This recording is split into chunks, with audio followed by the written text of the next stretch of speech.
Hey guys, and welcome back for episode 9 of the Jab Podcast. What's going on, Shawnee? Just another day in the pit. I heard that, buddy. We survived a week without fights. Barely. Barely, literally. Getting ready for this card, man. I'm excited, and then we got the pay-per-view next week. So next week will be a full episode of recap and then preview. But we're gonna get through it this week. One week at a time. Yeah, man. How's your? Because we've already lost one fight on this card. Yeah, we're late replacement. We'll get to that. We'll get to that. How's your week been, man? This week? Yeah, Man, this week. Yeah. Memorial Day weekend was good. Cooked out. Yeah. Birthday party. Didn't do much Monday, yard work. A lot of yard work Monday. So, exciting. Yeah. Exciting stuff for a 30-year-old man. Hope everybody had a safe holiday and enjoyed it the right way. Let's get into some news. The little of it that there is here. Medeiros and Hodviak, however you say it, is rebooked. What is that?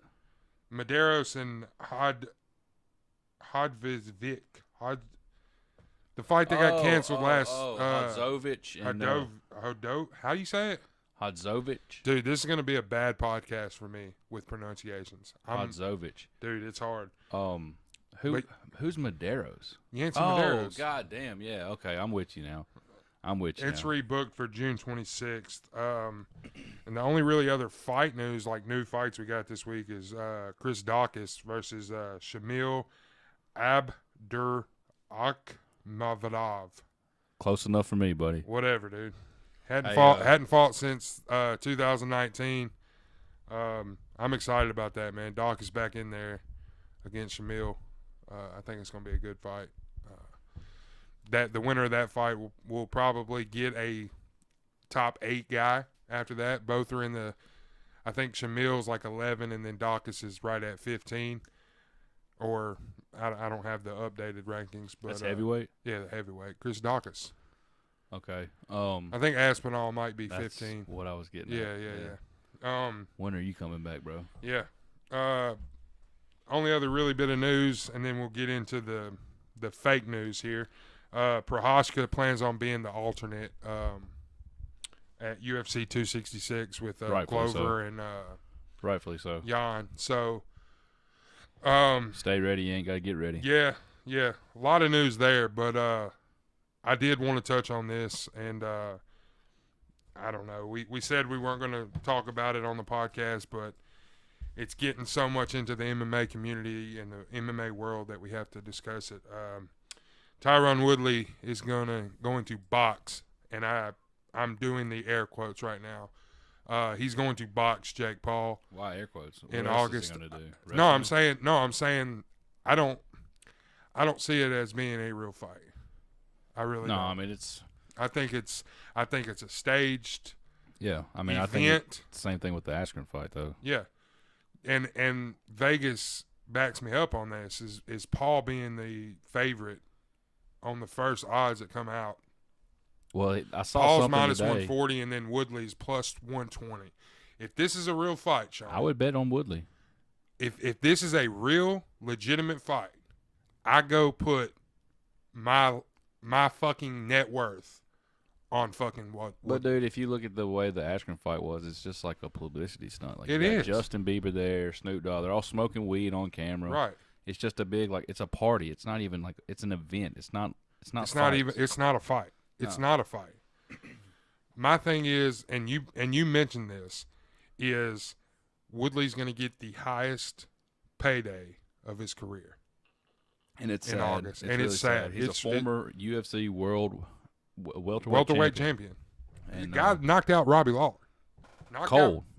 Yeah. Knocked out Robbie Lawler. Like those other punches were unnecessary. Unless you're Jorge Masvidal, then they're super necessary. Super necessary. Fuck, you made me lose my train of thought. The fact that this is even a thing is beyond me. All credit to Jake Paul. He's doing his own thing. But the fact that Woodley, how do you think I don't know the story behind it, but how do you think that fight came about? Do you think it's like Woodley's guys pursued it? Or yeah, do you think Woodley and Askren have a history, right? They went to the same college or something like that. Yeah, they have a history. So Woodley's backstage at the Paul Askren fight, and they get into it. The video's on Ariel Helwani's Instagram page if you want to seek it out. But it's just they're talking shit and I don't know, man. I don't know what to think of it. Good on Woodley, dude. He's making his money. If he does go out there and take a fall, I mean, I there's not really much to say.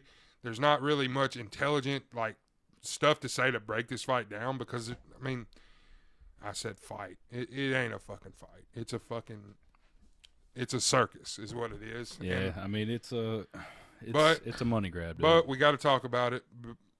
Woodley, we're all rooting for you, man. I did see. Go out there and knock this motherfucker out. Yeah. I that's what I hope for. But that's what I hope for in every Jake Paul fight is that he gets knocked the fuck out. And I think that's what most of the MMA community wants to. Go fight real boxers, dude. Go fight celebrities. That's your thing, dude. Like you've carved out props to him, dude. He's made a killing doing it. Yeah, he's carved out a niche there. But Connor's the one who paved the way for him. Exactly. Though. But don't get into fucking DC territory, the Woodley territory, because I've seen two things. I see that they're gonna want to. He's gonna wind up fighting his brother Logan Paul. You think so? I saw something where that was kind of like the that's headline, what we're leading to. That's the WrestleMania fucking build here. I don't know. I see all the headlines. I don't read the articles. Maybe that's my on my part. Maybe I should read the article, but it just doesn't draw me in that much. To click that button, it doesn't. Yeah. Same here. And I saw that he has a automatic rematch clause into the agreement of the fight with Woodley. Yeah, so maybe that makes me think it's more legit than it is. Maybe that's in there for that reason, so people don't think it's a scam. I really don't know. But we're gonna watch it. This will be the first one I watch, to be honest with you. So let's. I'm just curious to see what UFC card they put that up against. Yeah, right. What was the Jake Paul Askren fight? It was the Whitaker Gaslam. Whitaker Gaslam. Yeah, that's right. I wasn't turning the fucking TV off of my boy Whitaker to go fucking watch that shit. So no way. You saw it on Instagram. That Whitaker fight was awesome. Yeah. Even though he won 50-45, it was a very good fight. I love that fight. I do have a couple things. I don't know if you saw it, but Weidman walked on his own for the first time. Yeah, I did. Yeah, great news there. So maybe it is realistic. We do see him back in the octagon, and maybe we see him against a Uriah Hall. Maybe we get to see that. And we run that, and Hall was we mentioned he's already said it. Yeah, he owes him that stand-up guy. No matter what the rank is, Uriah Hall, as far as I know, is still the only guy to win a fight without throwing a single strike. Yeah, absolutely. One more thing. Have you watched Tough? I have not. That's what I was going to get into. I was going to get into the new season and ask you about, some of your favorite memories. We got Tough season 29 coming back. It premiered last night. We're recording this on a Wednesday. Did you see Volkanovski on Rogan's show? I have not. I've been super disconnected from the whole. I want to get your thoughts on that deal, because Rogan asked him about how the whole deal was going, and I'm gonna try to remember this as best I can. I think I listened to it on just that little section on Friday. Yeah, go ahead.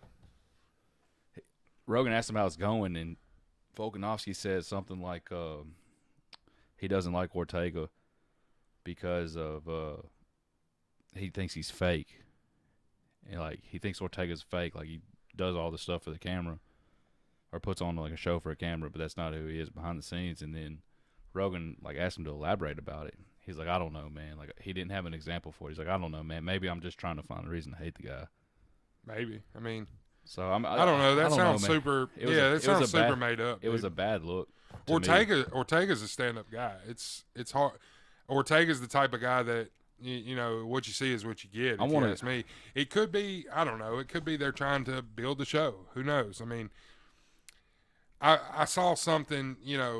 It's they got to have some kind of hook, right? I want to read the and both article. I want to read the article to you to get like a more genuine reaction from you. And Volkanovski and Ortega are both really likable guys, so it's. I don't know, man. I didn't like. It kind of turned me off of Volkanovski. Yeah, but before that, like. If he was trying to sell it, he didn't do a good job of selling it because he just made himself look right. dumb. Like he made himself look like a douchebag. Yeah, I mean even. And I like Volkanovski. I pulled for him in all the too, Max fights, so. Oh, fuck. I did. I still don't think he won the second fight. He didn't. I want to go back and watch it though. He didn't win it. The first fight was maybe more clear, but I personally scored both fights for Max. But that's just me. No, I think Volkanovski definitely won the first one. That's just me, man. But yeah, you gotta have something, right? And that's their way. And with not knowing, you couldn't say if something had happened, with fighter A and fighter B on opposite teams, you couldn't say, hey, Shawnee Burkett got in a fight with Anthony Johnson, because then that would right. That would that's say what he's saying. Like Rogan that would say him, such and such is on my so team. And Rogan asked him, he's like, "How's it going?" He's like, "They're finished recording Tough. Tough's done." Okay, yeah. So that debunks what we said last week. Yeah, so they're done recording Tough. Besides, I guess the finale. I guess they do that live. Well, yeah, the finale's live. So he asked him like, "All right, so when do you think y'all gonna fight?" He's like, "I don't know if I can say this, but if I might get in trouble for saying this, but he's thinking early September for the Ortega Volkanovski fight." Nice. Okay. I can't for the life of me find a paraphrase thing of what he said, but I do really want your genuine reaction on it. I'll find it somewhere. But no, dude, I watched the first episode last night. I want to get into like a routine of doing the podcast and watching Tough at the same time. Yeah. Because it didn't come on ESPN Plus until right at 8:00. I was waiting. It was like 7:55 when I turned it on. And it wouldn't let me press play. But it's pretty cool. Like, you can pause it, and the thing I love the most about it is, like, a regular cable network, like, you get commercials and shit. And this was like a straight 45, 50 minutes of Tough.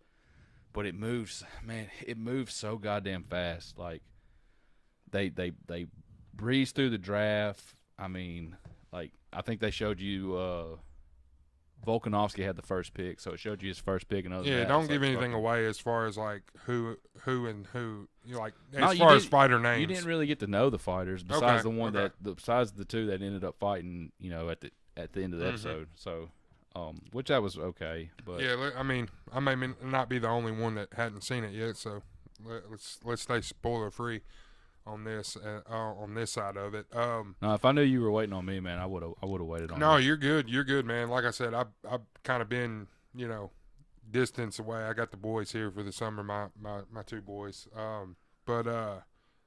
Yeah, that's cool. Yeah, and let us know if y'all have anything different. But yeah, that's cool with me, man. Like, let's record on Tuesday, talk about the upcoming and preview, and then get ready for Tough. Yeah, so. All right, so Volkanovski was on Rogan's show with Craig Jones. This is his grappling coach. Craig Jones is like one of the up there with who's the other guy that's a really good grappler? God damn it. Who you talking about? Like fighter? No, grappling. Like they don't do MMA, but they're grapplers. Craig Jones and this other guy's name slips my mind right now, but he's badass. What gym? Fuck, man, I don't know. Not giving me much here, I don't know. I'm just all over the place. His name starts with a G. It's not Guy. It's not Greg. Maybe it's Greg. I don't know, man. Anyways, let's just call him G. Anyways, does it matter for the story? No, I just want to. No, but I mean, it's fun to watch. All right, probably show this successfully. It's great radio. Yeah, great fucking radio. This is not radio. Love you guys. You're gonna edit this shit out. All right. This is Volkanovski's words. To be honest, he doesn't. No, we're not editing shit. We're raw, bro. Okay, that's fine. Raw dog. Oh God. To be honest, he doesn't say much. I'm a bit over him, to be honest. I just think he's fake, and I don't believe his shit. He plays a nice guy, and some of his shit he says, I think it's all bullshit. I don't think he's that bad of a guy. Maybe I'm just looking into things to hate on him for. But it's not hard to get under his skin. Even me saying that, I guarantee you he's bullying up. So maybe it's a strategy from the next fight. I know he's easily triggered. And I don't know, man. I don't know what to take from that. Maybe Volkanovski's just that type of guy that has to like hate his opponent, or I don't know. But I think I don't know, man. I think there's a good chance he's trying to sell the fight, and he didn't do it right. Says you're trying to get reads on him and things like that, but I just think he's fucking awkward. He's an awkward dude. We pretend to piss on his signs and all that. We got photos of us again, just a bit of a laugh, a bit of a banner, but we know how he carries on. They're talking about like playing pranks in the show, so I'm sure we'll get more into that. We'll get more into the more it, the show progresses. So I don't know, man. He's the 145 champ. Like I don't know. I just want him to be himself. Yeah, At the end of the day, like, and I know the UFC might be asking him to and sell it may be a lot of the show, man. They're trying to sell a fight. You know? I think Ortega's kind of a hard guy to hate too. So maybe that's where he's at. Like UFC's asking him to publicize it, and he's trying to fucking. He's trying to find anything, you know. What are some of your favorite memories from Tough? It could be a season. It could be a fighter. Man, I took a break from UFC there for a while, but my favorite season's definitely season 5 with Nate and Manny Gamburian and Rob Emerson, Matt Wyman, Joe Cole Miller, Lozon, Gray Maynard, Cole Miller. Yeah, Gray Maynard was on that. Corey Hill. Yeah. That's a great season. Was Corey Hill that was the one that like never had a professional fight and like lied about it to get on there? Lied about it. Yeah. Rest in peace, man. He made it to fucking like he made it deep, didn't he? Like he made it to semifinals, lost to Nate. Yeah. Yeah. Yeah, man. That I could watch that episode of Tough at any time. Another one I liked. I liked heavyweights, not because of Kimbo 10, Slice. Yeah. That was a good one. Brendan Schwab and them. Brendan Schaub, Roy Nelson, Kimbo. Yeah, what was Roy Nelson ever doing on that thing? Man, dude, that's what a lot of people said. You had good character. What the fuck was his name? He fought in the UFC before he came to Tough. He fought Mir twice. Wes Sims. Wes Sims. He was on there? Yeah, he was on it, dude. He's a fucking. I don't remember that. He's a lunatic. He's like Rothwell. Yeah, he's got like DQs from like what is it? Foot. He was stomping on Mir, like hands on the cage, foot stomping Mir's head, like on the ground. Yeah, he's psychotic. Matt Mitrione, Marcus Jones. Yeah, that's who I had to win it. That's who I had to win it was Marcus Jones. Mitrione, dude. That's crazy. Until I found out like Marcus Jones like planted gardens and weird guy. Yeah, very different cat. I liked season 7, dude. For what it was, it had Matt Brown, CB Dalloway, Amir. Yeah. Whatever happened to Amir, dude? So he Amir won it, Sadallah, he won it. Yeah. What was the one with Bader? Bader was 8. And Efrain Escudero. And Bader was season 8. Now Mir and Nogueira was the coaches. Another one that comes to mind, and not necessarily for the fights, but more for like the coaches. Fucking Dan Henderson and Bisping. Yeah, that was a good one. We got Ross Pearson out of it, so that was Pearson's a damn good fighter. But I mean, with the fights there, I think the USA guys had like one guy who was DeMarcus Johnson. Yeah, he ended up having a decent UFC. Yeah, but career. he was like the only American that was any good. What about like newer seasons? I like the live the Tough Live. Yeah, that's Chiesa. Yeah, we had Chiesa. Just listen to this. Just the ones off the top of my head. Chiesa, Ally Quinta, Miles Jury was on that season. Justin Lawrence, who ended up going to a World Series and having a good career. Man, there's more. I know I'm fucking. I'm trying to think of another season. Rashad Rampage for the coaches. I don't remember any fighters. That was 10. That was heavyweights. Yeah. That was season 10. Yeah. Fucking Rampage versus the Door. Right. Dude, right. I remember. I don't think I've ever been more pumped up for a fight besides Rashad Rampage, and it was such a letdown because it got canceled. It got canceled the first time, right? Right. Man, them dudes that genuinely hated each other. What about the I fucking forgot what I was trying to say. Let me bang, bro. We didn't even bring that up. that's exactly what Junie Browning? The fucking.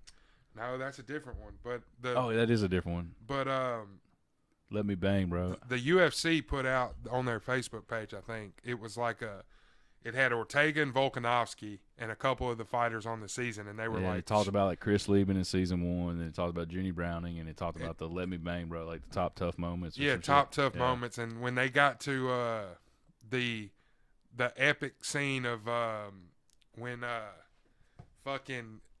This is a later season. You might not even watch it. It was Gedalia and Joanna were the coaches.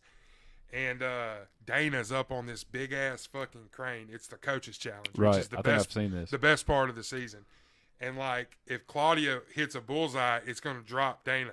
And Dana's up there fucking Stiff as a board. Yeah. just so I've seen fucking that. nervous, dude. It was fucking great. And What about I mean, what's your favorite coaches in Tough? like pinned to get like have you seen the one with Vanderlei and Sonnen when they were about to go at don't it? let me get Don't don't let Sonnen's you sitting get there me with close. his, I can't let you get close. He's sitting there like They ended up fighting in Bellator. That's Yeah. what sucked. I mean, Yeah. they never fought in the UFC, so that's what. I don't sucked, think there was but ever a shot of Sonnen losing that fight though. I don't know. Man, there's a lot. Man, it's all coming back to me too. The thing about Matt it, Serra's a good story. How can you not bring that up? Tony Ferguson's from Tough. Kamaru Usman's from Tough. Who's your favorite fighter from Tough? If you had to pick one, It's got to be Forrest. Do you know who mine Definitely is? Forrest. Because I thought the sky was the ceiling for this guy. Fucking Krzysztof Szczecinski. I knew you was gonna say that, man. I don't even think I could tell you what season of Tough he was on. He was dude, 8. He was with Bader. Yeah, dude. I thought that dude was the next big thing. Dude. I thought he was too. He's like in movies in that now. Really? Shit. Yeah. Really? I've caught him in some movies, like a Keith Jardine type. Yeah. I mean, Tito and Ken. Keith for Jardine, season another 3, tough guy, right? Yeah, season 2. Yeah. But the thing about it is, like, these guys, like, because it's their shot to make it, right? So they're fighting at weight classes we never saw them fight in. What was Diego and Kenny and then? That was like middleweight? Middleweight. Yeah. Rashad Evans won it at heavyweight. God damn, I didn't realize that. Rashad Evans won it at heavyweight. Bisping was at light heavyweight. Yeah. Which he did fight in the UFC at light heavyweight, but then he came down to middleweight. Yeah, he fought Tito. That was a good fight. But I mean, Whitaker fought at 170, cutting weight to win. Damn, I didn't tough know that. smashes. So I mean that's why it's like it's hard for and it got harder to watch seasons later on because it's like if you're talented enough, you're already in the UFC, right? That's why I think that, like it's tougher now. Like with this season going on now with Volkanovski and Ortega, like a lot of these guys already have amateur or not, like slight professional careers. Like right. I think the guys that fought last night, not trying to give anything away, but they had like 4 or 5 professional fights each. So these coaches can pull up a profile. We got internet, we got fucking Tapology, we got all these sources now. That back then we probably didn't have besides the guys that were really really deep down into it, promoters and shit. So all you got to do is jump in there and you can find a guy's weakness like that. You can say like, okay, this guy's got 5 fights, 5 knockouts in the first round, we've never seen him on the ground, well, we're going to pair up our wrestler with this guy. Right. So yeah, we spend a lot more time on Tough than I realized we and I'm having a blast doing it too. It's what got us into the sport, if you want to be honest. I mean, it's what saved the sport, but I mean that, and I like the Tito and the Chuck stuff. That was right. I got in right as like season. I mean, 1. Dude, the Forrest Griffin Stephen Bonner fight. You remember where you were? Where you were, man. So Tough's always gonna have a place in my heart for that reason. It's like Forrest Bonner. Just, I mean. I remember coming home from like a baseball sport. game or baseball practice and being like, "Oh shit, that's tonight! Like that's I tonight. gotta watch it." Yeah. And dude, I remember I ended up getting my fucking stepdad and my brother all to turn. I was like, "Y'all gotta put this shit on." They're beating the shit out of each other. And that's what. That's what happened worldwide. That's worldwide. Everybody was calling everybody. Not text, not Twitter. You better turn on Spike TV right now. These guys are fucking going after it. Yeah, man. So, man. I kind of got goosebumps. Yeah, dude. goosebumps, man. It's awesome, dude. Just give me not a favorite fighter or anything. Just give me a favorite moment from the show, whether the reality part of the show. Nate Diaz. Who said suck it, Team Pulver? Yeah. Who said suck it, Team Pulver? And he took his shirt. Him and Emerson were going to fight. Yeah. Because they're doodling on the wall. Like, dude, it's just a joke, bro. Yeah, it's just a joke. Nah, man. Who said and then Manny, Manny just took it and ran with it like. He didn't. No, I'm Team Pulver too. No, who said it? Who? Man. He just ran with it. I'm sure there's better moments, but that's the first one that comes. But it's to my crazy. mind. It's crazy. That season will live on forever because that season has my favorite moment. And my favorite moment is the coach's challenge, the ping pong game, the famous ping pong match, Jens and BJ. Man, I don't remember. Oh God, really? Yeah. Oh my God, dude. BJ is so fucking tense. It's like it's the fucking French Open. Like he's fucking like, and Jens is like acting like he don't know how to fucking play ping pong, and he don't. And the famous BJ saying Jens had a good slicer shot. Like, dude, you gotta find it. There, like, I mean, you got it right there. We yeah, go watch them all. we can go watch it. Years ago, I think it was like the 10-year or 15-year anniversary. Like Pulver has a Twitch channel. He plays games and shit. He like watched it live. It was like the 10 or The 15. ping pong thing. He watched that scene, and it was. You can find it on YouTube, I'm sure. Man, how old is Jens Pulver? Dude, Jens was fucking the man, dude. He was awesome. He was the man. He's got to be in his late 40s, early 50s. I don't know. I'm gonna try to pull it up. Anyway, you think he's 50? I don't know. He's got to be doing better than. No offense here. He's got to be doing better than BJ Penn. Well, yeah. I mean, BJ's had a rough. Jens got out at a decent time. Let's get into this card, man. Who would you take in a BJ Penn, Jake Paul? BJ Penn, Jake Paul. I mean, just because really? of the size, yeah. Ugh. Man, let's get into it, dude. While you look up Jens' age there. Is there anything else you got on tough? I don't. Do you? I mean, I know we're missing so much. I know. I mean, everybody's different. I mean, like I said, I didn't even prepare to talk about tough. Yeah, I wanted everything to come from the heart, man. Because that's awesome. That just the early seasons are what stuck with me too. I mean, I watched the later seasons with Brock and all that, but yeah, Brock Carwin. That's what I was trying to think of all the coaches. It was John Jones and Chael, didn't they do John Jones and Chael. That was what that season. Who was the coaches for Tough Live? Cruz and Faber. Okay. Yeah. Connor, we didn't even bring him up. Connor How about Cody? Cody, and I'll do something about it. He gets up and are you talking about Cody on the getting not with the coach? Connor? Yeah. Well, Cody and TJ is a great moment too of him fucking choking TJ. But when Connor and Faber was the thing, he was talking about his guy in his corner, snake TJ. in the grass. Yeah, he's like, TJ's a snake in the grass. What are you going to do about it? Go get Dwayne. Cody looks at him and says, "I'll do something." Andre Feely too is in that scrum. Yeah. Bryce Mitchell. Yeah. Bryce Mitchell was I don't know if he's on that season, but he's a tough guy too. Yeah, he's on. Yeah, he's in that season, I believe. Maybe, I don't know. No, yeah, man. How do we? Fuck, there's man. so many we're missing. Like you're saying, we could. Bryce Mitchell's with Stipe and DC. That's Bryce's because Violent Bob Ross is on that season too. Man, it's so fucking awesome, dude. Shit. We could spend hours. I forgot about the Cody DJ. Yeah, man. TJ thing. There's so many moments, dude. The tetherball coaches challenge. You remember that one? Tetherball. Yeah, Cody and TJ. I don't. Tetherball when they had to stand on a balance beam in a pool. They were playing tetherball. All right, I know what tetherball is, but I don't remember. I know what it is. I ain't never fucking played it. Though. I don't know what I don't recall it. I mean, you didn't remember the ping pong, so fuck you. Fuck my couch. All right, man. Let's get into it. Get at us on Pulver's Instagram 46, by the way. 46. That's. I mean, December 6th of 74. Man, he hadn't fought in. He hadn't fought since 2013. 2013. So, I mean, he got out at the right time. He was smart about it. I'm sure we're leaving so many memories out. Get at us on socials. Yeah. Yeah, man. So, all right. Well, let's get into Saturday night. Rozenstruik versus Sakai. Your headliner Have of the you night. made any picks already? I've done a little research. I haven't, man. I really don't love any fights except for the heavyweights. The 3 heavyweight fights on this card. Yeah, and I'm glad you brought that up because this is a chance for the heavyweights to come out here and improve it. Yeah. Let's get it, man. Shawnee Burkett. I've talked a lot of shit about you guys saying how it's only a top heavy division and you can only do a 4-man tournament in heavyweights where these other divisions you could do an 8 or 10 or 12, whatever. Yeah, this is a good chance. This is a good chance for the heavyweights to come out and prove something. But they're not. I think it's going to be a good main and co-main for sure.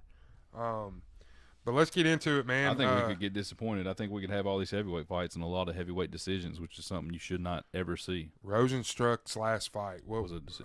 Cyril gone. Yeah. Man, God, what a terrible fight.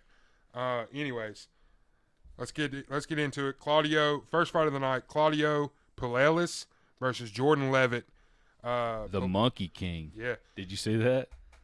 How the fuck do you end up with that nickname? The Monkey King. That's kind of fucked up. I'm saying like I want to hear the story. I want to hear. Yeah, exactly. I'm not saying anything bad. I'm just saying like, where do you come up with that? You think Jordan Levitt's got a Twitter? Let me come at this real quick. How did you get the Monkey King nickname?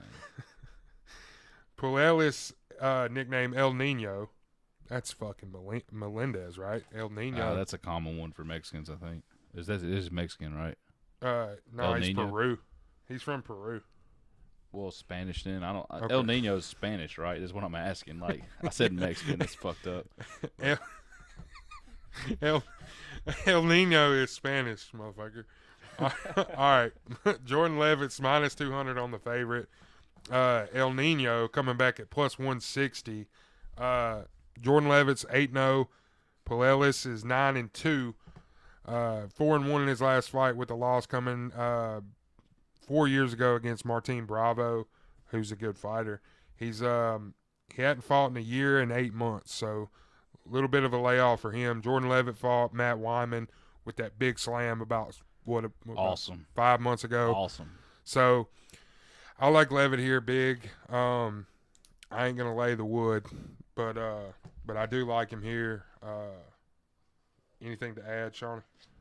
I'm trying to figure out how you DM somebody on Instagram. DM him on Instagram? Shawnee's on Instagram. Holy shit. Oh, no. Breaking news. God damn it. No. God damn it. I'm on Twitter. You just add him. I don't think you can. You have to add them? Like, all I got to do is hit this. At them.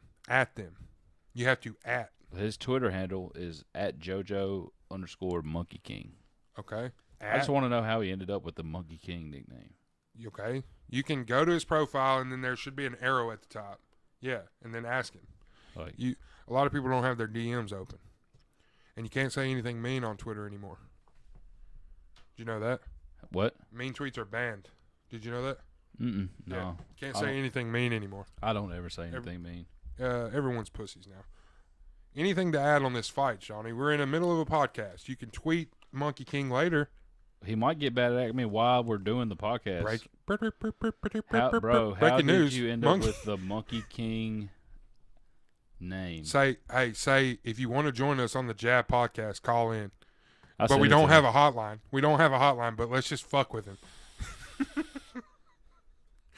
Man, this podcast's off the rails. This dude's gonna look at it and say, "Nope." Yeah. Nope. All right, 5 followers. Nope. Claudio Pulelis and Jordan Levitt. Yeah, bot shit. You said all the shit. Pulelis is 9-2, 2-1 in the UFC. He's got 5 submission wins. As like AJ just said, Levitt's 8-0, 1-0 in the UFC, which is a slam over Matt Wyman. That was another tough guy I really liked. Was Matt Wyman. I think he was my pick in season 5. Yeah.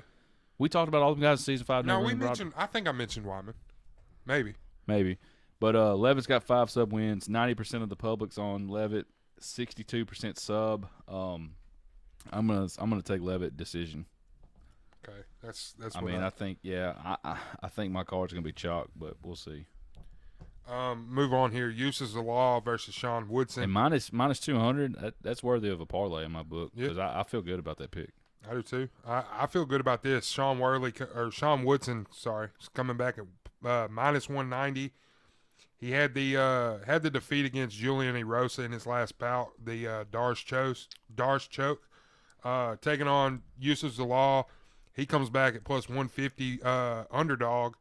3-2 in his last 5, and I like Woodson here.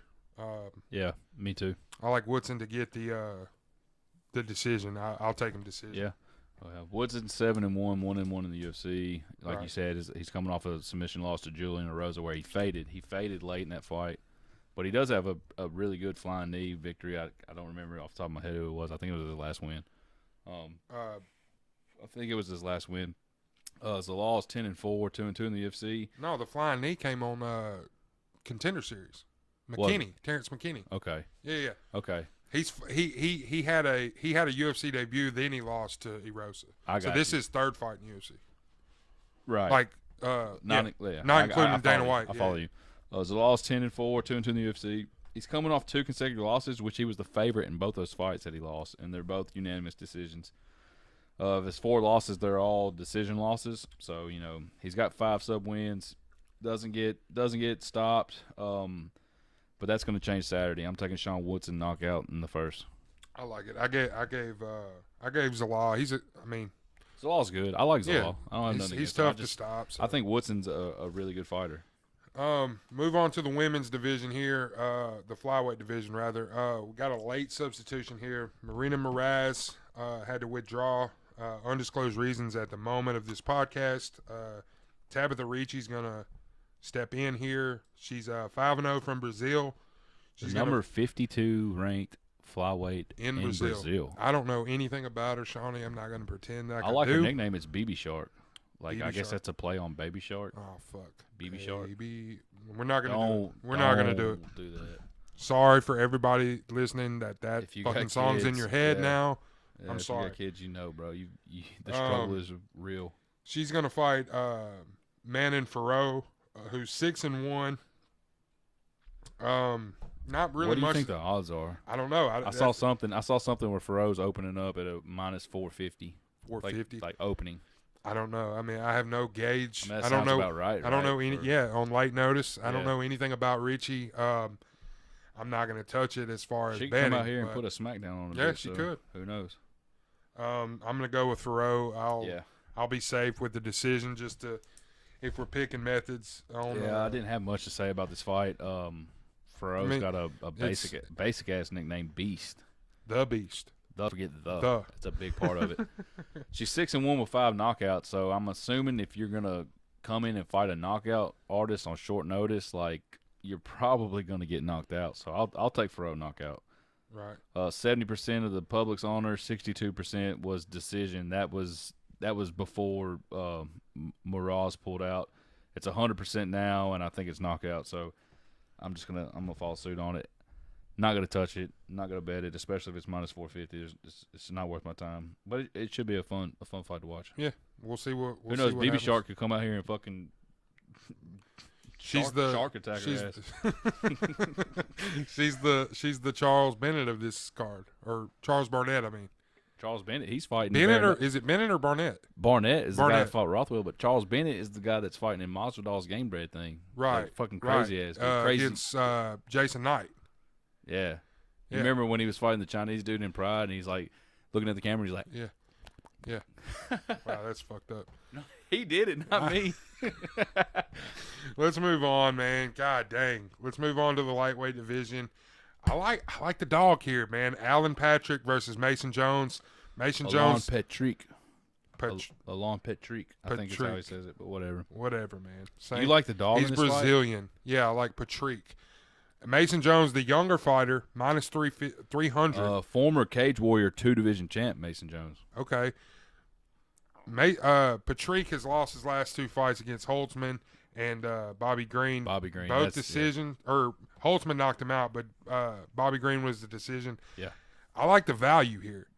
Mason Patrick's Jones pretty old too. He's like 37. He's 37. Yeah. So he's 11 years older than Mason 11 Jones. years older. But I like the value here. Not saying Mason Jones is going to come out here and lose the fight, but I will bet on Patrick here. And for the official podcast, I will pick Patrick by decision. All right, so this is lightweight. Patrick's 15-3, 5-3 in the UFC. So he was 10-0 when he got to the UFC. That's pretty cool. Mason Jones 10-1, 0-1 in the UFC. So he was undefeated when he got to the UFC. Yeah. His last fight, you've got to remember it. I think it was I think we had to go back and watch this card because I want to say it was the Chiesa and Magny card, which was like a daytime card. It's like a 10:30 start time or something. What were we talking about, Mason? Yeah, he fought Mike Davis. Mike Davis. Yeah, that fight was awesome. I want to recall, like it was a nail biter. It was a close fight. I had a score for Mike Davis. I had Mike Davis picked, so maybe I was a little biased in that. It might be worth going back and watching. But yeah, I think dude's a double champ in Cage Warriors, if that means something to you, welterweight and lightweight. 87% of the public's on him, 60% by knockout. I'm trying to pull up how his 10 wins are. He's 10-1, 4 knockouts, 3 subs, 3 decisions. Yeah, I mean Patrick's pretty experienced. I'll go Mason Jones decision. I think he wins the I fight. like it. I think he wins the fight.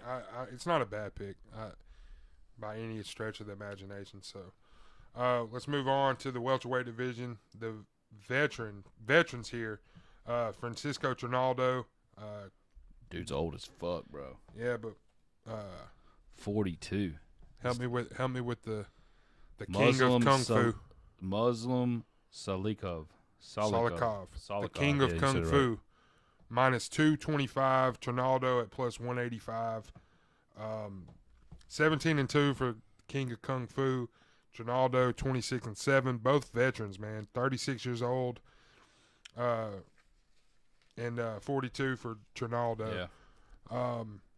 I mean, not Trinaldo. Really. I don't know, man. I don't know how this fight's gonna go. Trinaldo's moving up in weight here because he fought his last fight against Herbert. He weighed in at 160. It's supposed to be lightweight, so he's moving back up to. I don't know if this is his welterweight debut. I don't think it is, but it's the first time. If it's not, this is the first time he's fought at welterweight in quite some time. Who? Trinaldo? Trinaldo. Yes, yeah, I believe because he fought McDessie 3 or 4 fights ago, something like that. Yeah, maybe 2 fights. I don't know. How did you say the guy's name? I like the way you said it. Salikov. You said it. No, you said it better than me. You said it better. Gray Maynard. Salikov is. I haven't touched his last name because I've said king of kung fu. Well, okay. You said it, bro, and you heard it in your headphones. Maybe. You dumbass. Salikov is a world champion Sanda, which is Chinese kickboxing. It's like a Sanda or Sambo? Sanda. Sanda? Sanda. Sanda. Never heard of it. Me either. That's why I did my research. Great. It's like a variation. Glad somebody did. That's why he's the king of kung fu. Is pretty much what he is. It's kung fu. Kung fu. It's one of them things where you can get drunk and still kick somebody's ass. I'm picking him, by the way. 17-2, 4-1 in the UFC. He's got 12 knockouts. I don't know, man. I want to see the odds on this fight going to the decision because if it's plus money, I may take it. Okay. He's got Trinaldo. What's his record? 26-7. Yeah. He's never been knocked out, ever. But like I said, he's never been knocked out. He's moving up in weight. 40. Dave Kaplan. He's got decent Dave. Tough. Shout out Tough. He's got a 42-year-old chin though, so never been knocked out. There's a first for everything. Fucking dude, Tom Lawler knocked the shit out of fucking decent Dave. So yeah, I'm taking Salikov decision. The title of this episode will be Throwback to Tough. We love you, Tough. I think the title of this one is Heavyweight Potential. Yeah, potential. That's a good. Because speaking of heavyweights, we get into the next fight. Tanner Boser versus Ilir. This is it. This is it. This is my underdog pick of the night. You're going Latifi. I'm going fucking Latifi here, dude. Man, I don't know, dude. I don't know. I'm going Latifi here. It could happen. Dude, you could argue, which it would be a hard argument, but you could argue he beat Derek Lewis.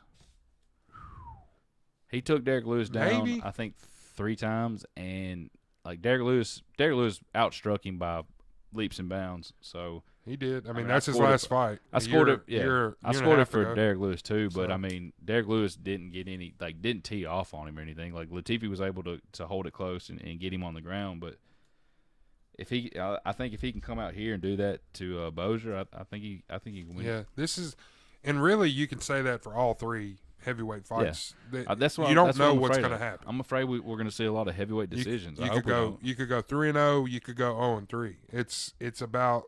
It's about who steps up. You know, I like Boser. I'm a fan of his game. I'm a fan of Boser too. So I'm going to pick him here. But I could see Latifi stepping up to the challenge. You know, because like you said, his last fight was against the guy that's getting.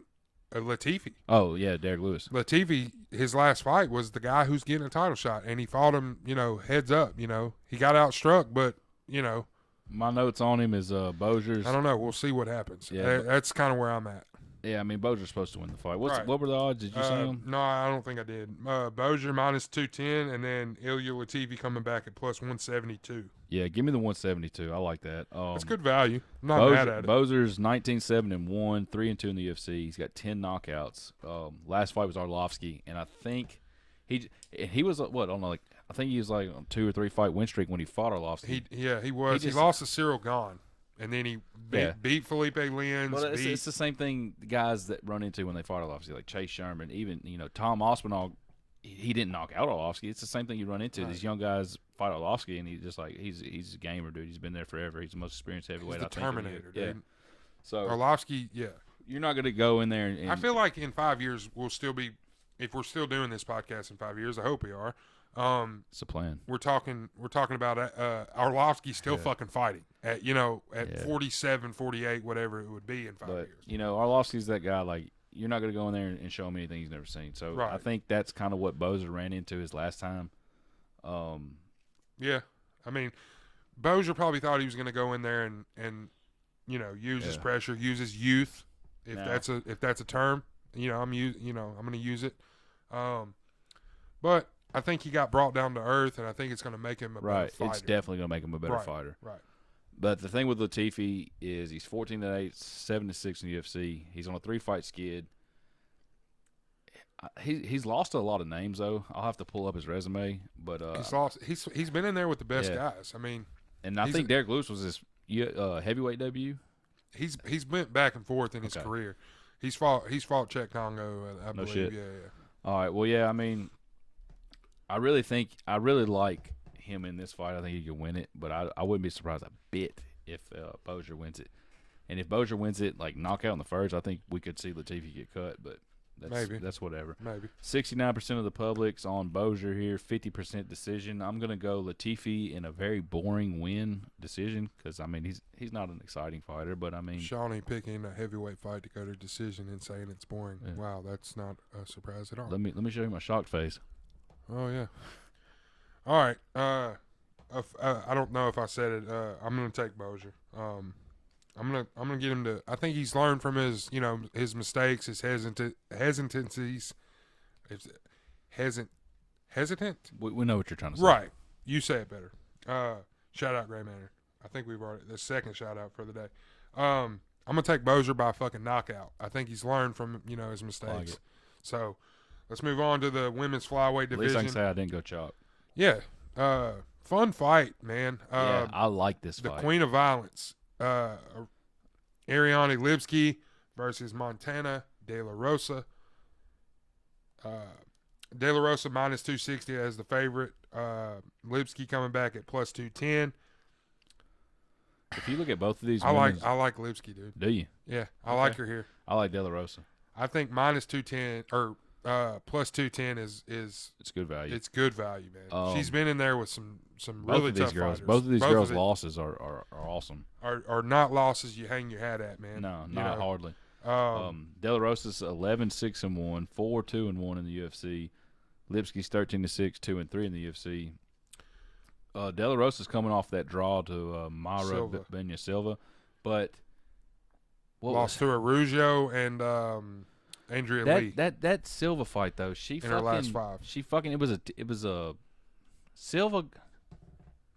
God damn it, was it Silva? Silva got a point taken in that first round for holding on to the cage, and it got ruled a majority draw. Majority draw. Yeah, you're right. I think De La Rosa won that fight. I'll have to go back and watch it. That was back 3 or some months ago. Yeah, I'll have to go back and watch it. I want to say I had that for Montana De La Rosa, and Lipski. He's coming off a TKO second round knockout to Antonina Shevchenko. Right. Make sure I say the first name there. But her fight before that was probably one of the most violent fucking submissions I've seen. That knee bar. That knee bar to Carolina. Yeah. Carolina. Yeah. I don't want to get too hung up on that. But yeah, I like De La Rosa in this one. I'll take Lipski in the decision. Yeah, I mean 63% of the public's on Lipski, 77% decision. So, that's. You don't normally see the public backing an underdog, but you do in this one. Well, she's probably the more well-known name, I guess. If you're looking at that, I'm sure the sharp money will come in on the De La Rosa. Maybe. I think this next one has potential too, even though it's a short notice fill-in. Short notice, right? Makwan Amir Khani versus Kurt. Right. Amir Khani, the minus 300 favorite. Kirk, the plus 225. Normally fights at lightweight. Taking this fight at featherweight. Yeah, he's filling in for number 1 guy out of Arizona. He's filling in for Clarksville, Tennessee, Nate Landwehr. Yeah. Maine. Maine. Where you at, baby? Man, he has some. Shout out to my wife. Here's to another 50. Yeah. Fucking Sean O'Malley talked about this guy. Who's that crazy dude? Who's that crazy guy? dude? That Nate guy. But yeah, this is Kumwella Kirk's UFC debut. He's 11-4, stepping in short notice. We mentioned that. 5 KOs, 6 sub wins. Amir Khani, on the other hand, everybody knows this guy. He's 6-5, 6-3, or 16-5, 6-3 in the UFC. He's kind of got that reputation to either go all in and then tire out. But he's got a shit ton of submission wins, like 11, I think. 11 of 16 are submission wins. Right. His losses, his 3 UFC losses, Edson Barbosa, unanimous decision. Burgos knocked him out in the third round war. And Brendan Allen, split decision. Not bad losses at all. Not at all. Kirk did fight at the Contender Series against Billy Corntello. So Yeah, got knocked out, didn't he? Yeah. Mm-hmm. So yeah. So you got 92% of the public's on Amir Khani, 62% sub. I like it. I don't know about this whole submission deal.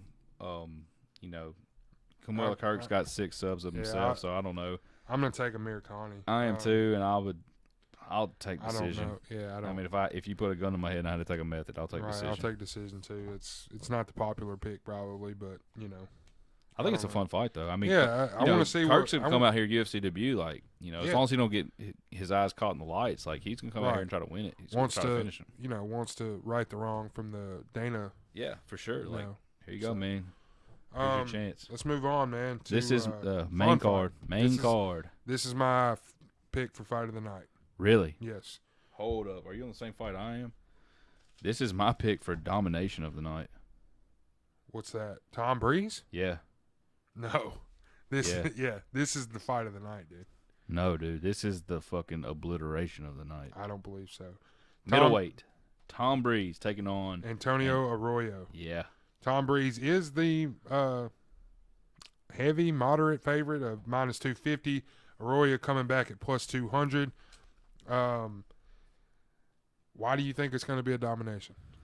In Tom Breeze's favor? Yes. Okay. I got Tom Breeze in this fight. I have Tom Breeze too, but Arroyo is that sneaky guy that can. Arroyo is used to fighting guys that are way smaller than him.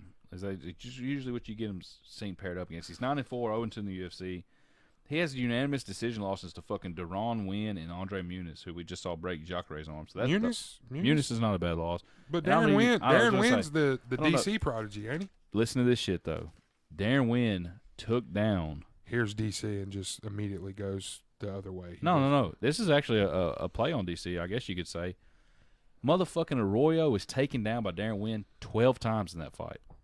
12 times. That's got to be a record somewhere. And I want to say, dude, towered over Deron Wynn. That's a fucking huge red flag.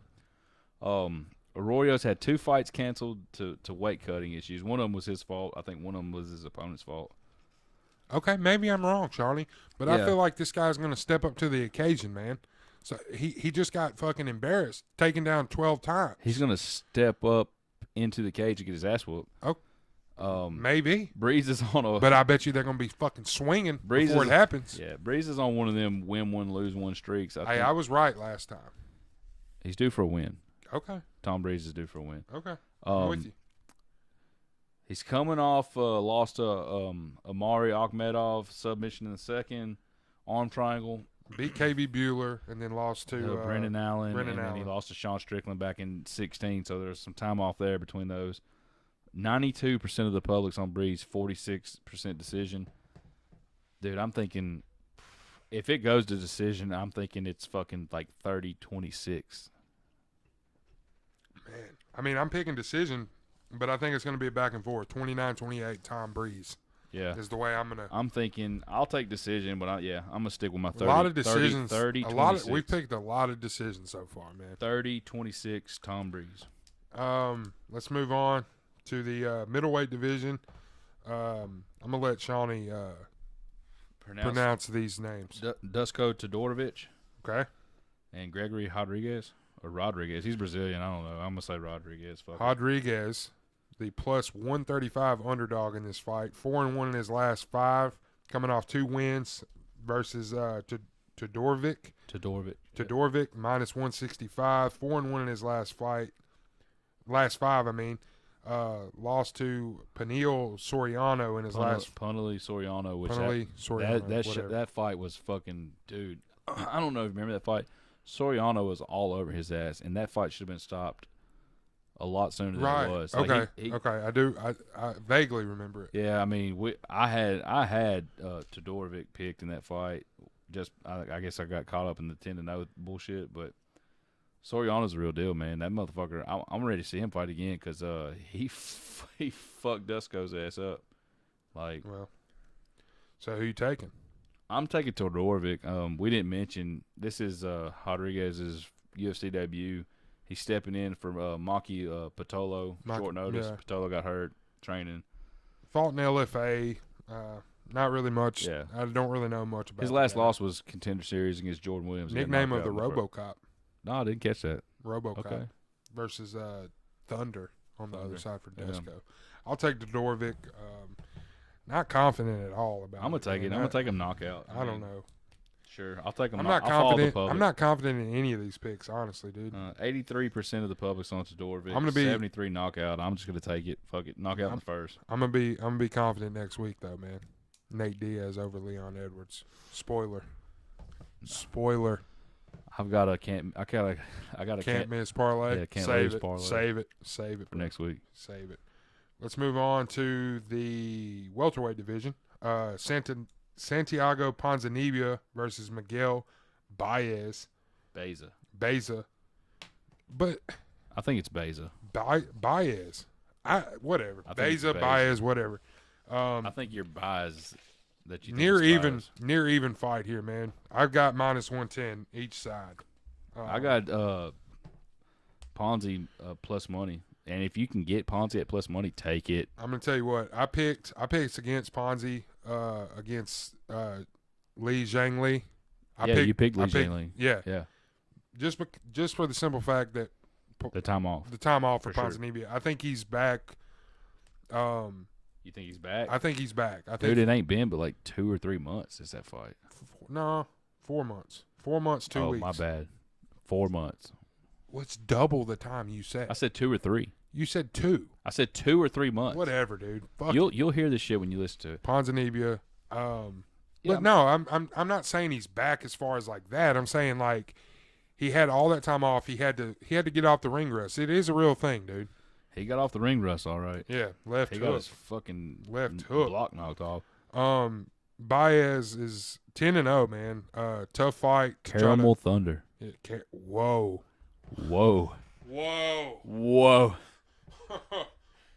dude. Caramel Thunder. That sold me right what there. What a nickname. Sold me so right you're there. picking him. Oh, I'm picking Caramel Thunder. Oh, my God. He's 10-0, 3-0 in the UFC, 7 knockouts. Check this stat out. Dude, hold on. I got to stop you. Ponzinibbio's got a good fucking nickname, too. The Argentinian Dagger. Is that better than Cuban Missile Crisis? Well, Ponzinibbio is Argentinian. Argentina is just too hard for me to try to say. He is from Argentina. So I give the edge to Ponzinibbio, but shout out Marquez. That's our boy, dude. That's like there's a lot of good fighters coming out of St. Louis nowadays, man. Oh, man. It's fucking crazy. I do have this stat though. I don't know. I want to get your thoughts on it. These guys have 37 combined wins. 32 of them are stoppages. Wow. That's getting it done. That's don't just the leave wins. it into That's the not hands. even including the losses, which Beza has judges, a goose egg there on the losses. Yeah. Right. I think he gets a 1 there. I think he gets knocked out here. I think Ponzinibbio is ready. 60% of the public is on Caramel Thunder. 74% knockout, dude. I'm on the fucking Caramel Thunder train. Knockout in the first. Knockout in the first. What a bomb you just dropped on me. Caramel Thunder. Yeah, you just dropped that shit out of nowhere. I don't even fucking like caramel, dude, but I like Thunder. Is it caramel or caramel? Whatever your heart desires, man. I say both of them. You say both? I say caramel right now, but I'll call it caramel later. I mean, okay, whatever. What do you call it? I say caramel. Yeah, whatever. All right, moving on. That's the poll question. Is it caramel or caramel? Poll question. How would you even like put that on a poll? Like, It'd have to be an audio poll, right? Yeah, because you'd spell it the same way. Carmel. You'd have to change up the spelling to be able to do. Yeah. Speaking of poll, who won the draft last week? I think I did. I think I did. Nobody ever told me. So, well, votes. None of our 5 followers got at me. The votes that were tallied were split down the middle. Were they? Yeah. So that's cool. So we'll call it a tie. I think both guys I think we both had good cards. So once we get our numbers up and fan base, we'll have a better thought. Yeah, I mean the votes weren't. I mean I ain't gonna say the number. It was fucking 3-3. It was like 3. It was like 3. It was like 1.5 and 1.5. It was like Anthony was 1 and I was 1, and then our girlfriends were the halves. So I'm single, bro. Get at me, bro. All right, shit, fuck, man.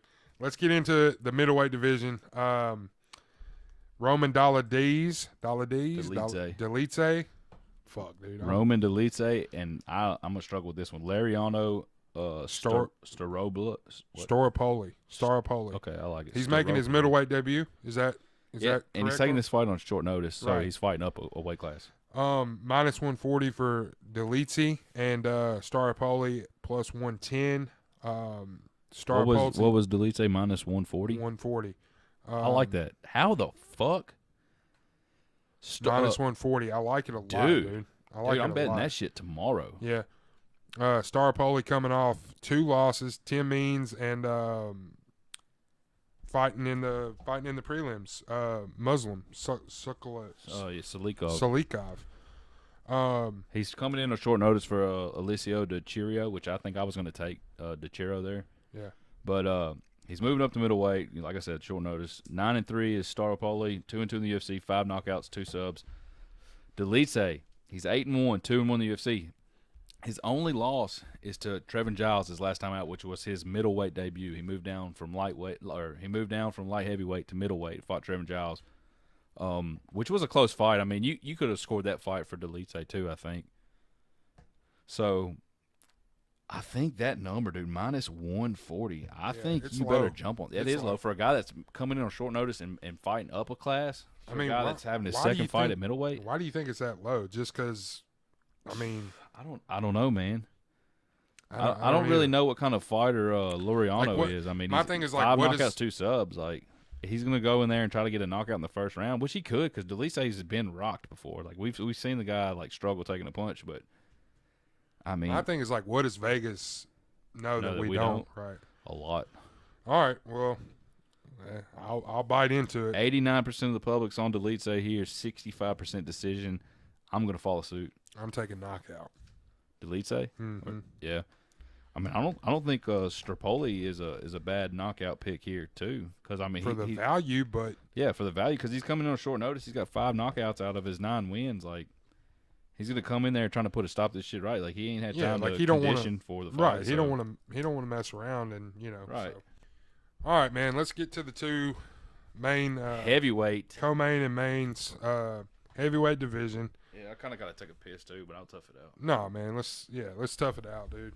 We don't piss break here. Shit. Big ticket Walt Harris versus Marcin Tybura.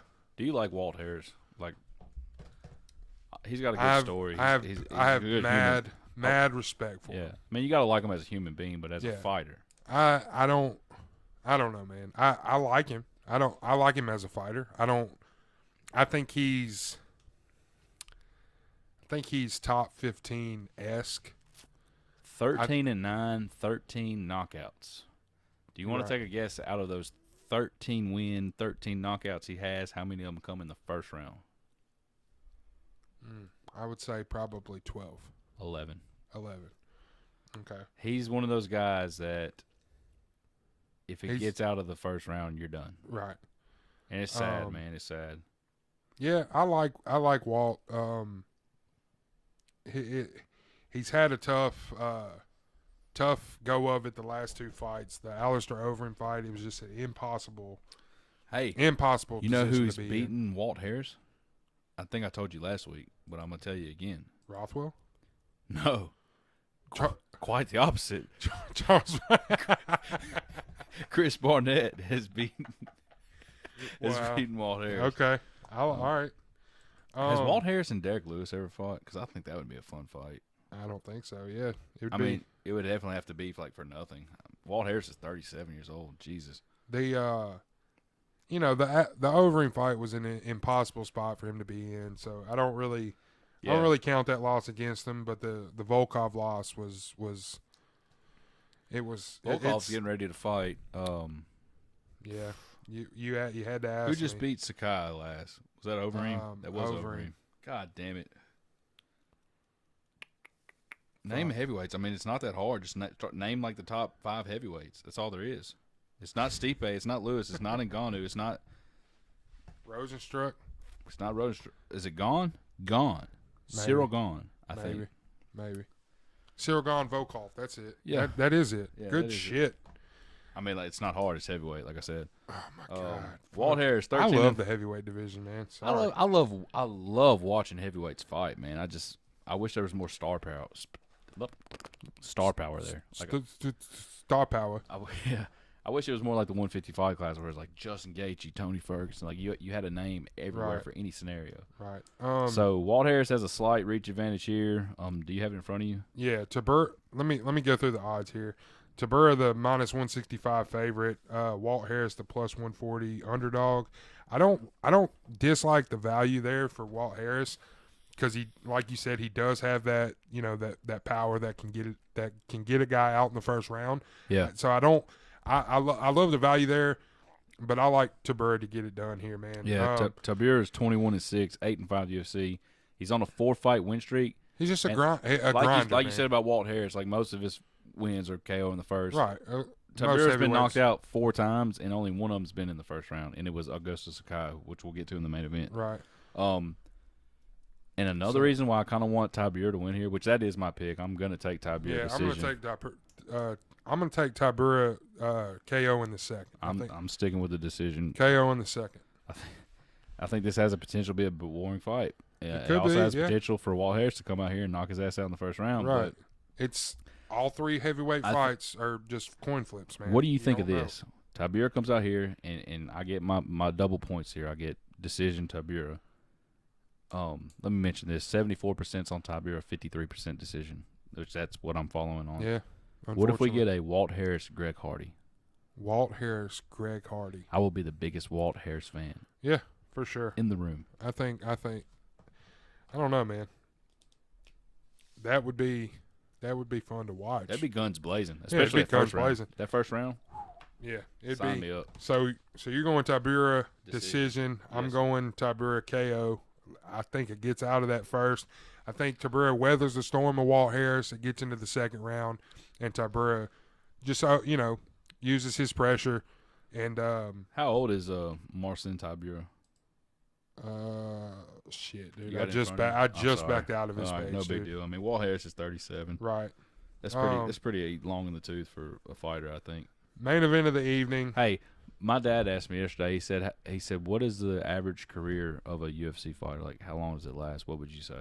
It's hard to answer. It's hard to answer. And that's what I told him. I was like, "Man, it depends. Depends Like, on division. Once you get a name, under you, like once your name develops into something, like you're only fighting maybe twice a year. You know, 3 times would be the average. right? Unless you're like Izzy, where you're wanting in there as much as possible. Yeah, or Donald. At the peak of Donald's powers, wanting to fight 5 times a year.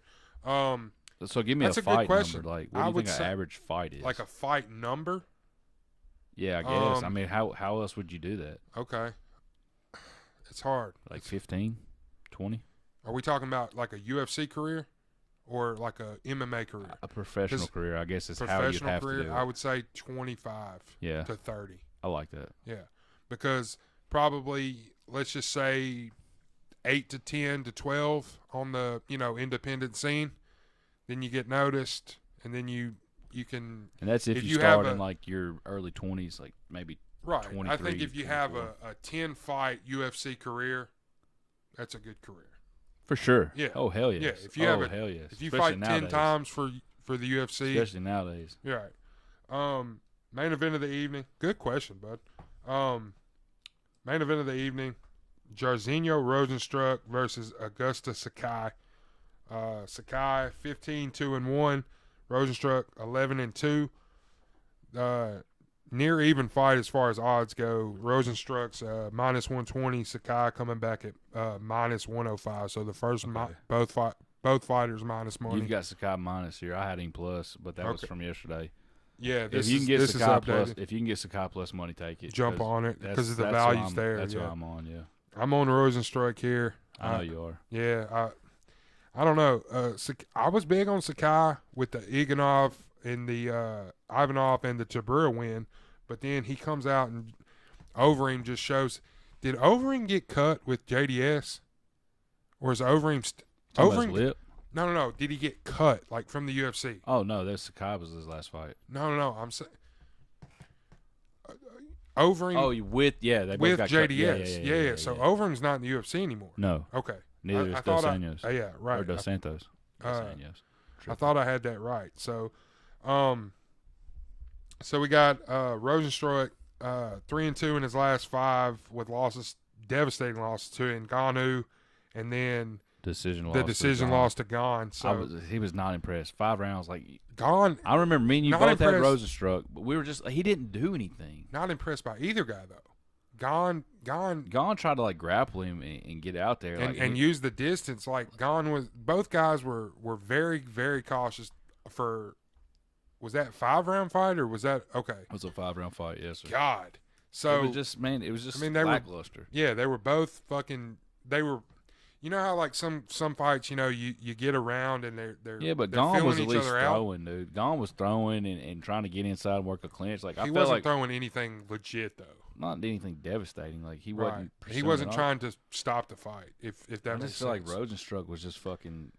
I don't know. He was waiting. Like I was sitting there the whole time, like, all right, he's waiting, and he waited for fucking 25 minutes. You know, like back in the day when like a rampage, would wait, lure his opponent in, and then he would just boom crack it.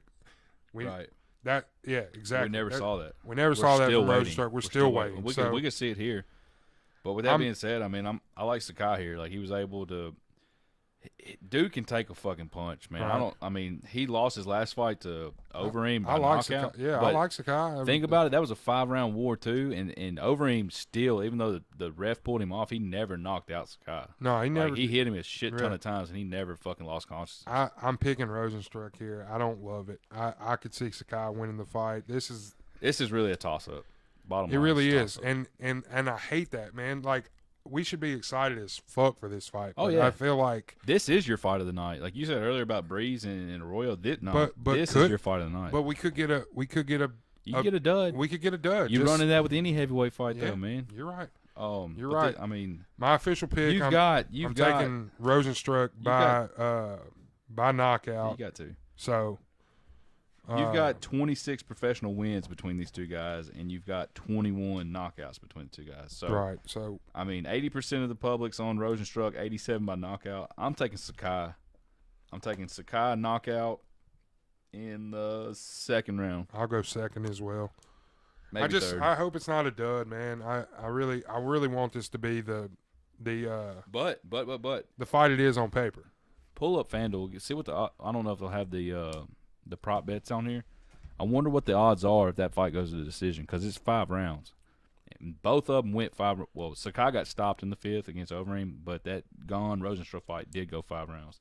Right. I'm just curious. I may bet that if the odds are nice because, like I said, both these guys got a lot of knockouts to their name. So, say it's like a plus 250. Yeah, sure. So I'm pulling it up now. More wages. Give me a plus 250. So Sakai. So fight goes to a decision. Will the fight or how does this fight end? There's like 2 options. Will the fight go to a decision? Yes, it's plus 200. Yeah, I like that. I may bet it too. So like just to bet with you. So Sakai by points plus 380. I like that too. Okay. I mean, who do you like? If you know the favorite is Rozenstruik by knockout plus 145. If I tell you right now, I said, look, I'm from the future. That fight goes to a decision. Who would you take to win it? Sakai. Yeah, I think so too. I like that plus 300. I like the plus 200 too, though. So that's all I got, man. That's all I got too, man. I'm hoping this is a fun week of fights. Yeah. Can't wait to talk about. Man, I can't wait. Next week's card. next week's episode is gonna be fucking. Can't lose parlay. Coming at you. Go ahead and get your Nate Diaz fucking bets in, dude. Can't lose parlay. Coming at you. Shawnee's gonna be taking Edwards, but I've got a 2-piece and a soda. for Leon Edwards, ironically, he's on the card. All right, guys, let's get out of here. Pump the socials here. At the Jab Podcast on Instagram. At the Jab Podcast on TikTok. Shawnee's at SeanDogB on Twitter. I'm at AJ No Styles on Instagram. Love the feedback we're getting from everybody. DMs or rather comments. Whatever it takes. Hold on, let me check and see if the Monkey King got back with me. Yeah, breaking news. How do you check? Oh shit. No, he didn't say nothing. Damn. I'll let y'all know if he does though. All right, guys. Have a good week. Enjoy the fights this Saturday, and we'll see y'all back next week. Love you.